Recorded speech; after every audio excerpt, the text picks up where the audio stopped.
எல்லோருக்கும் நேரம் வரும். நண்பர்களே, 16 வயது எளிய சிறுவன் ஷியாமு ஒரு கிராமத்தின் ஒரு மூலையில் தூசி படிந்த ஒரு உடைந்த குடிசையில் வசித்து வந்தான். அவனுக்கு பெரிய கனவுகள் இல்லை, பெரிய நோக்கங்கள் இல்லை. ஒரே ஒரு ஆசை மட்டுமே, ஒரு நாளைக்கு 2 வேளை உணவு.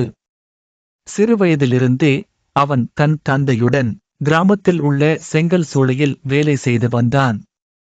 அவரது தந்தை இப்போது இந்த உலகில் இல்லை, ஆனால் அவரது சுமையும் பொறுப்புகளும் இப்போது ஷியாமின் தோள்களில் இருந்தன.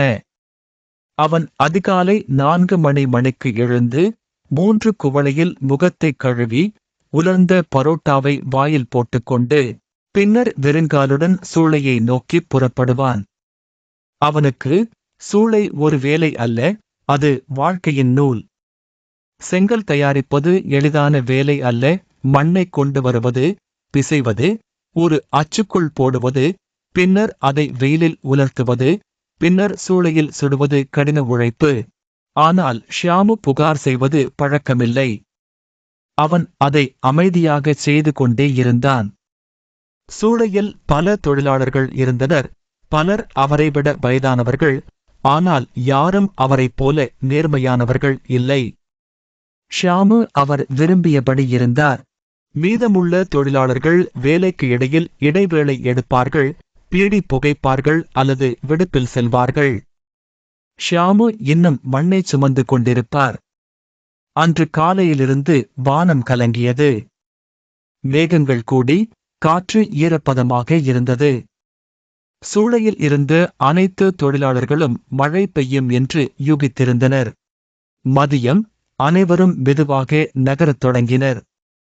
யாரோ ஒருவர் தனது மனைவி போன் செய்வதாகச் சொன்னார்கள். யாரோ ஒருவர் தனது குழந்தைக்கு உடல்நிலை சரியில்லை என்று சொன்னார்கள். இவ்வளவு செங்கற்கள் திறந்திருப்பதாக நினைத்து ஷியாமு அங்கேயே அமர்ந்திருந்தார். அவை நனைந்தால் எல்லாம் பாழாகிவிடும். இந்த செங்கற்கள் மிகவும் கடின உழைப்பால் செய்யப்பட்டவை என்பது அவருக்கு தெரியும்.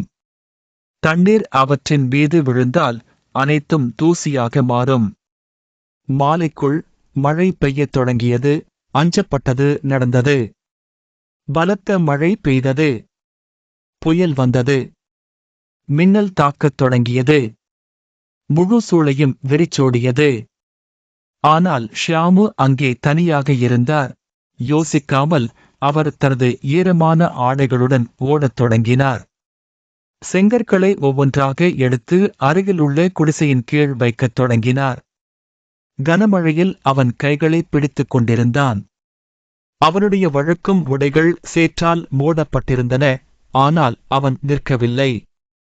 இரவு முழுவதும் செங்கற்களை சுமந்து கொண்டே இருந்தான். அவன் சோர்வடைந்து பின்னர் எழுந்திருப்பான். மழையிலிருந்து கிட்டத்தட்ட 4000 செங்கற்களை காப்பாற்றினான். வானத்தில் மின்னல் மின்னியது. ஈரமான சேற்றில் அமர்ந்து வானத்தை பார்த்து சிரித்தான். விடியலின் முதல் கதிர்களுடன் நான் நிற்கவில்லை. உரிமையாளர் சுரேஷ் சேத் தனது நாக்கால் சூளையை அடைந்தான். இரவு மழைக்குப் பிறகு உட்கொள்ளும் சாதனம் சேதமடைந்திருக்கலாம் என்று அவன் கவலைப்பட்டான். ஆனால் அவன் அடைந்தபோது அவன் கண்டது ஆச்சரியமாக இருந்தது. குடிசையின் கீழ் அனைத்து செங்கற்களும் அழகாக அடுக்கி வைக்கப்பட்டிருந்தன. சேற்றில் யாரோ இவ்வளவு பெரிய வேலையை செய்திருந்தார்கள். அதில் ஒரு துண்டு கூட சேதமடையவில்லை. அவன் முன்னேறிச் சென்று ஷியாமு அங்கே அமர்ந்திருப்பதைக் கண்டான். சோர்வாக, ஈரமாக, கண்கள் சிவந்திருந்தன, ஆனால் திருப்தி நிறைந்த முகத்துடன். காரில் இருந்து இறங்கியவுடன் சேத் ஜி சொன்னான், இரவு முழுவதும் இங்கே யார் இருந்தார்? ஷியாமு மெதுவாகச் சொன்னான், அது நான் தான், சேத் ஜி. சேத் ஜி அதை நம்பவில்லை. மீதமுள்ள தொழிலாளர்கள் எங்கே போனார்கள் என்று எனக்கு தெரியவில்லை. சாஹிப் எல்லாம் போய்விட்டார். இந்த செங்கற்கள் நனைந்தால் இழப்பு ஏற்படும் என்று நினைத்தேன். ஷேக் ஜியின் இதயம் உணர்ச்சியால் நிறைந்திருந்தது. மகனே, நீ செய்ததை யாரும் செய்வதில்லை. நீ என் லட்சங்களை காப்பாற்றிவிட்டாய். நீ உண்மையுள்ளவன், விசுவாசமானவன். அவன் தன் பாக்கெட்டிலிருந்து கொஞ்சம் பணத்தை எடுத்து ஷியாமுவின் கையில் கொடுத்து கேட்டான். மகனே, வாழ்க்கையில் நீ என்ன செய்ய விரும்புகிறாய்? ஷியாமு கொஞ்சம் கொஞ்சமாக, சேட்ஜி, நான் ஏதாவது செய்ய விரும்புகிறேன் என்றான். ஆனால் நீங்கள் என்னிடம் கேட்டிருந்தால் நான் ஒன்று சொல்ல விரும்புகிறேன். நானும் உன்னை போல ஆகஸ்ட் விரும்புகிறேன். நான் ஏதாவது கற்றுக்கொள்ள விரும்புகிறேன். சேட்ஜி சிரித்தார். மகனே, உன்னை போன்ற கடின உழைப்பாளி ஒருவர் ஏதாவது செய்ய முடிவு செய்தால் அவரை யாரும் தடுக்க முடியாது. இன்று முதல் நீ என் சிறப்பு வாய்ந்தவன். நீ என்ன கற்றுக்கொள்ள விரும்புகிறாயோ அதை என்னிடமிருந்து கற்றுக்கொள்ளுங்கள். இந்த சூளை இப்போது உன்னுடையது. ஷியாமின் கண்கள் நிரம்பியன. அதுதான் முதல் முறை யாரோ ஒருவர் தனது கடின உழைப்புக்கு இவ்வளவு மரியாதை கொடுத்தது. அன்றிலிருந்து ஷியாம் வேலை செய்யவில்லை, அவர் கற்றத் தொடங்கினார். இப்போது அவர் கவனம் செலுத்தத் தொடங்கினார். சூளைகளின் வெப்பநிலை, செங்கற்களை எவ்வாறு சுத்தம் செய்ய வேண்டும், வர்த்தகர்கள் சூளைக்கு வந்தபோது ஷியாம் அவர்களின் கேள்விகளுக்கு பதிலளிக்கத் தொடங்கினார். முன்பு அவர் ஒரு தொழிலாளி, இப்போது அவர் ஒரு கைவினைஞராக மாறிக்கொண்டிருந்தார். மெதுவாக அறிவு அவரது ஆயுதமாக மாறியது. காலை முதல் மாலை வரை அவர் செங்கற்களை மட்டுமல்ல, சேத்தின் ஒவ்வொரு வேலையையும் கவனமாக கவனித்தார்.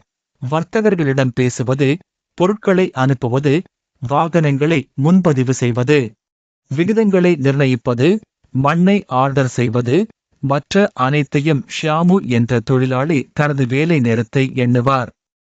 வேலையின் அர்த்தத்தை அவர் புரிந்து கொள்ளத் தொடங்கினார். மெதுவாக வணிகர்கள் சூளைக்கு வந்தபோது ஷியாமு அவர்களின் கேள்விகளுக்கு நேர்மையுடனும் ஞானத்துடனும் பதிலளிப்பார் என்பதால் சேத்துக்கு பதிலாக ஷியாமுவிடம் பேசுவார்கள். அவர் நடிக்கவில்லை.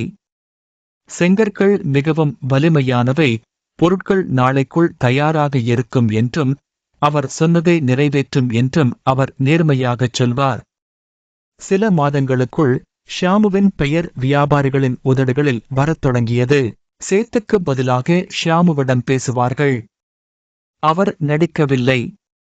செங்கற்கள் மிகவும் வலிமையானவை, பொருட்கள் நாளைக்குள் தயாராக இருக்கும் என்றும் அவர் சொன்னதை நிறைவேற்றும் என்றும் அவர் நேர்மையாகச் சொல்வார். சில மாதங்களுக்குள் ஷியாமுவின் பெயர் வியாபாரிகளின் உதடுகளில் வரத் தொடங்கியது. இன்னைக்கு நேர்மைக்கும் கடின உழைப்புக்கும் ஒரு உதாரணமா மாறிட்டாரு உழைப்பு. ஒரு நாளைக்கு 2 வேளை சாப்பாடுன்னு ஏங்கிக்கிட்டிருந்த பையன் இன்னைக்கு அவன் நூற்றுக்கணக்கான பேருக்கு வேலை வாய்ப்பு கொடுத்துட்டு இருந்தான். நண்பர்களே, எல்லாருக்கும் நேரம் வருது. அந்த நேரம் வரைக்கும் விட்டு கொடுக்காதீங்க. மேலும் உங்களை ஒருபோதும் சிறியவர்களா கருதாதீர்கள. சூழ்நிலை கடினமாக இருந்தாலும், பாதை மங்கலாகவோ இருந்தாலும், உங்களிடம் இருந்தால் நேர்மையான கடின உழைப்பும் அர்ப்பணிப்பும் காலம்தான் நிச்சயமாக மாறும். ஷியாம் போன்றவர்கள் நமக்கு கற்றுக் கொடுக்கிறார்கள். உண்மையான அடையாளம் உடைகளாலோ அல்லது கல்வியாலோ அல்ல, செயல்களாலோ உருவாக்கப்பட்டது. விதி வாழ்க்கையில் எல்லா கதவுகளும் மூடப்பட்டதாக தோன்றினாலும் பிறகும் உங்கள் செயல்களின் கதவை திறந்து வையுங்கள். காலம் வருவதால் எல்லோருக்கும் நண்பர்களே. எனவே இந்த கதையை நீங்கள் இன்னும் பலருடன் பகிர்ந்து கொள்ள விரும்பினால் இந்த வீடியோவை லைக் செய்யவும். இது போன்ற மற்றொரு கதையுடன் அடுத்த முறை உங்களை பார்க்கிறேன். உங்களை சந்திக்கிறேன். பொறுமையாக இருங்கள், நன்றியுடன் இருங்கள் மற்றும் வாழ்க்கையில் முன்னேறிச் செல்லுங்கள்.